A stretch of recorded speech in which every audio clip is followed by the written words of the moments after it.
बहुत समय पहले उज्जैनी के प्रतापी राजा विक्रमादित्य अपने साहस और न्यायप्रियता के लिए प्रसिद्ध थे। एक रात जब पूरा महल गहरी नींद में था, एक अज्ञात तांत्रिक ने राजा के दरबार में प्रवेश किया। तांत्रिक ने भविष्यवाणी की कि विक्रम को अमृतत्व का रहस्य जानने के लिए एक भूतिया जंगल की यात्रा करनी होगी। राजा विक्रम ने साहसिक यात्रा के लिए अपनी तलवार और अमूल्य रत्नों से जड़ा कवच पहन लिया। राजा विक्रम ने अपने विश्वसनीय सेनापति को महल की सुरक्षा का जिम्मा सौंपा और रात के अंधेरे में यात्रा शुरू की। जंगल के पास पहुंचते ही विक्रम को ठंडी हवाओं और अजीब अजीब आवाजों ने घेर लिया। जंगल में चलते हुए उन्होंने देखा कि पेड़ों की शाखाएं जैसे उनके रास्ते में आने की कोशिश कर रही थीं। थोड़ी दूर पर उन्हें एक पुराना और टूटा हुआ शिव मंदिर दिखाई दिया। गुफा के पास पहुंचते ही उन्होंने एक अजीब सी शक्ति महसूस की, जैसे कोई उन्हें अंदर बुला रहा हो। गुफा के अंदर पहुंचते ही उन्होंने देखा कि वहां एक प्राचीन ग्रंथ रखा हुआ था। ग्रंथ को छूते ही एक गहरी आवाज गूंज उठी, जो इसे पढ़ेगा वह श्राप से मुक्त नहीं हो सकेगा। राजा विक्रम ने हिम्मत दिखाते हुए ग्रंथ को उठाया और पढ़ना शुरू किया। जैसे ही उन्होंने पहला पन्ना पलटा, पूरी गुफा कांपने लगी और एक डरावनी आंधी उठ गई।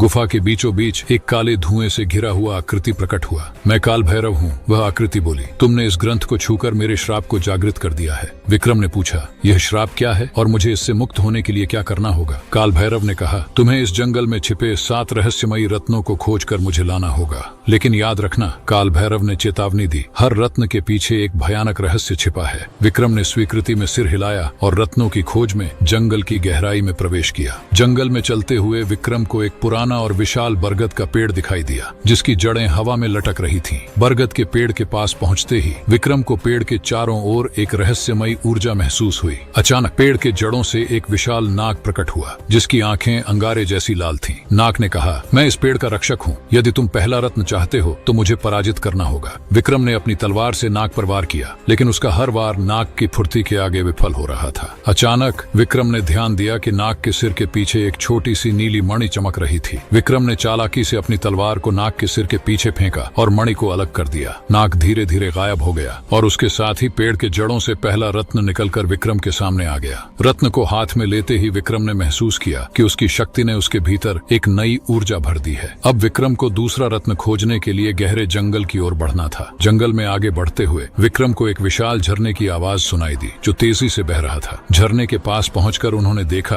कि पानी के नीचे एक गुफा का प्रवेश द्वार छिपा हुआ था। विक्रम ने अपनी तलवार का इस्तेमाल करते हुए झरने के पीछे की गुफा में प्रवेश किया। गुफा के अंदर चारों ओर अंधेरा था, लेकिन दीवारों पर कुछ अजीब से चिन्ह चमक रहे थे। जैसे ही विक्रम ने चिन्हों को छुआ, गुफा की जमीन हिलने लगी और एक पत्थर का दरवाजा खुल गया। दरवाजे के पीछे एक रहस्यमयी सरोवर था, जिसमें पानी के भीतर एक चमकती हुई लाल मणि दिखाई दी। सरोवर के पानी से एक विशाल जल राक्षस प्रकट हुआ और उसने विक्रम को चुनौती दी। विक्रम और जल राक्षस के बीच भयंकर युद्ध शुरू हो गया, जिसमें हर वार गूंज की तरह लौट रहा था। आखिरकार विक्रम ने अपनी तलवार को राक्षस के हृदय में घोंप दिया, जिससे वह विस्फोट के साथ गायब हो गया। जल राक्षस के मरते ही लाल मणि पानी से ऊपर उठकर विक्रम के हाथों में आ गई। 2 रत्नों के साथ विक्रम को अब तीसरे रत्न की ओर बढ़ना था। जंगल के और भीतर चलते हुए विक्रम को एक प्राचीन खंडहर मिला, जो समय के साथ उजड़ चुका था। खंडहर के प्रवेश द्वार पर लिखा था, यहाँ केवल सच्चे योद्धा ही प्रवेश कर सकते हैं। जैसे ही विक्रम ने प्रवेश किया, खंडहर के भीतर एक गोलाकार मैदान था और उसके केंद्र में एक सुनहरी मणि रखी थी। जैसे ही विक्रम ने मणि की ओर कदम बढ़ाया, चारों ओर से पत्थर के योद्धा जाग उठे। पत्थर के योद्धाओं ने विक्रम पर हमला किया, लेकिन वह अपनी चतुराई से हर वार को चकमा देते गए। एक एक करके विक्रम ने अपने कौशल से पत्थर के योद्धाओं को हराया। अंत में विक्रम ने मणि को उठाया और उसके साथ पूरा खंडहर चमकने लगा। खंडहर से बाहर निकलते ही विक्रम ने देखा कि जंगल और भी भयावह हो चुका था। अब तीनों रत्नों के साथ विक्रम ने अगले रत्न की ओर अपने कदम बढ़ाए। जैसे ही विक्रम जंगल की गहराई में पहुंचे, उन्होंने एक विशाल खाई देखी, जिसके पार जाना असंभव लग रहा था। खाई के पार जाने के लिए एक टूटा फूटा लकड़ी का पुल था, जो हवा में हिल रहा था। पुल पर कदम रखते ही विक्रम ने महसूस किया कि उसके नीचे कुछ अजीब सी हरकत हो रही थी। खाई के अंदर से एक विशाल उड़ने वाला दैत्य निकला, जिसकी चमचमाती काली पंख थी। दैत्य ने विक्रम पर हमला किया, लेकिन विक्रम ने अपने कौशल से उसके वार को टाल दिया। विक्रम ने अपनी तलवार से दैत्य के पंख पर वार किया, जिससे वह नीचे गिरने लगा। दैत्य के गिरते ही पुल टूटने लगा और विक्रम ने छलांग लगाकर खाई के दूसरी ओर पहुंचने की कोशिश की। खाई पार करने के बाद विक्रम ने देखा कि वहां एक प्राचीन गुफा थी, जिसके अंदर चौथा रत्न रखा हुआ था। गुफा के अंदर कदम रखते ही जमीन पर रखे प्रतीक जीवित हो उठे और मणि की रक्षा के लिए आकार आकार लेने लगे। विक्रम ने अपनी तलवार से प्रतीकों को चुनौती दी और एक एक कर सभी को हराया। अंत में विक्रम ने चौथे रत्न को उठाया और उसकी चमक ने पूरे मंदिर को प्रकाशमय कर दिया। 4 रत्नों को साथ लेकर विक्रम ने अपनी यात्रा जारी रखी, जहाँ एक बर्फीली पहाड़ी उनका इंतजार कर रही थी। जैसे ही वह पहाड़ की ऊंचाई पर पहुंचे, ठंडी हवाएं और तेज हो गईं, जिससे आगे बढ़ना मुश्किल हो गया। पहाड़ी के शिखर पर एक चमकदार सफेद रत्न एक क्रिस्टल की गुफा के भीतर रखा हुआ था। जैसे ही विक्रम ने मणि के पास जाने की कोशिश की, बर्फ का एक विशालकाय राक्षस प्रकट हुआ। राक्षस ने अपनी बर्फीली ताकत से हमला किया, लेकिन विक्रम ने उसकी हर चाल को चतुराई से नाकाम किया। कई वारों के बाद विक्रम ने राक्षस के दिल पर हमला किया, जिससे वह चकनाचूर हो गया। बर्फ का राक्षस गायब होते ही विक्रम ने 5वें रत्न को उठा लिया। अब 5 रत्नों के साथ विक्रम को छठे और अंतिम रत्न की तलाश में निकलना था। जैसे ही वह पहाड़ से नीचे उतरे, उन्हें घने जंगल के बीच एक रहस्यमयी किला दिखाई दिया। किले के अंदर छठे रत्न की खोज विक्रम के साहस और बुद्धिमत्ता की सबसे कठिन परीक्षा थी। किले के प्रवेश द्वार पर विक्रम ने देखा कि वहाँ एक पहेली लिखी हुई थी, जिसे हल किए बिना प्रवेश असंभव था। पहेली थी, वह क्या है जो जितना निकालो उतना बढ़ता है? विक्रम ने उत्तर दिया, गड्ढा। और दरवाजे धीरे धीरे खुलने लगे। किले के अंदर हर कदम पर जाल बिछा हुआ था, जिसमें विक्रम को अपनी बुद्धिमत्ता और चपलता का उपयोग करना पड़ा। किले के मुख्य कक्ष में विक्रम ने देखा कि छठा रत्न एक अभिशप्त वेदी पर रखा हुआ था। जैसे ही विक्रम ने वेदी की ओर कदम बढ़ाया, कक्ष में एक दानव प्रकट हुआ। दानव ने विक्रम पर आक्रमण किया, लेकिन विक्रम ने अपनी तलवार से उसकी हर चाल को मात दी। दानव को हराने के लिए विक्रम ने 5 रत्नों की शक्ति का उपयोग किया। दानव के नष्ट होते ही विक्रम ने छठा रत्न वेदी से उठा लिया। 6 रत्नों के साथ विक्रम ने महसूस किया कि वह अब अंतिम सत्य के बेहद करीब था। 6 रत्नों को साथ लेकर विक्रम एक रहस्यमय धुंध से ढके द्वार के सामने पहुंचे, जहां अंतिम सत्य छुपा हुआ था। जैसे ही विक्रम ने सभी रत्न द्वार में लगाए, पूरा क्षेत्र सुनहरी रोशनी से भर गया। द्वार के पार एक विशाल कक्ष था, जहां एक चमचमाता सिंहासन और उस पर बैठा एक रहस्यमयी प्राचीन राजा था। प्राचीन राजा ने कहा, विक्रम, तुम्हारी साहसिकता ने तुम्हें इस सत्य तक पहुंचाया है। ये रत्न केवल शक्ति नहीं, बल्कि मानवता की सच्ची परीक्षा के प्रतीक है। अब यह शक्ति तुम्हारे हाथों में है, इसका उपयोग सही और न्याय के लिए करना। विक्रम ने सिर झुकाकर शक्ति स्वीकार की और कहा, मैं इस शक्ति का उपयोग सच्चाई और धर्म की रक्षा के लिए करूंगा। सिंहासन कक्ष गायब हो गया और विक्रम वापस अपने राज्य के मुख्य द्वार पर खड़े थे। विक्रम ने अपनी प्रजा को संबोधित करते हुए कहा, अब सत्य और धर्म की शक्ति हमारे साथ है। इस तरह